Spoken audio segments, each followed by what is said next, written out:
তো বন্ধুরা দেখো কালিদি কিন্তু অলরেডি এখান থেকে শুটিং মানে কমপ্লিট হলো, কেবল বেরিয়ে গেছে। কালিদি খেলে কেমন লাগলো? মানে খুব আনন্দ করেছি, একটা দূর থেকে আনন্দ করেছি, কিন্তু আমি বাজার টিপতে পারি না, আমার মানে বাজার টিপা হয় না, একবার টিপছি তা ভুল মানে আর ভুল যাক, প্রেস। খেলেছি তো দিদির সঙ্গে এসে খেলেছি, আনন্দ করেছি। দিদি নাম্বার অনেক এসছো, এটাই অনেক আমাদের। আসতে পেরেছি, এটাই অনেক। বন্ধুরা চলো। ওখানে গিয়ে বড় বড় ক্যামেরার সামনে আর এই মোবাইলের সামনে কথা বলা মানে অনেক ব্যাপার আছে। নার্ভাস ফিল হচ্ছিল? না, আমার অবশ্য অতটা নার্ভাস হচ্ছে না, লাস্টের দিকে একটা টেনশন হচ্ছে।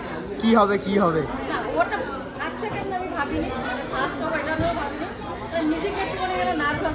খেলে দিদি অর্চনাদির সঙ্গে দেখা করে কেমন লাগলো? ভালো লাগলো, আজকে কিন্তু বাজার থেকে ছবি তুলেছি, আজকে বিষয়ে কথা বলেছি। ছবি আমরা একটা দুটো পাবো তো? হ্যাঁ অবশ্যই, অনেকটা আমি বলেছি, অনেকটা ছবি তুলেছি।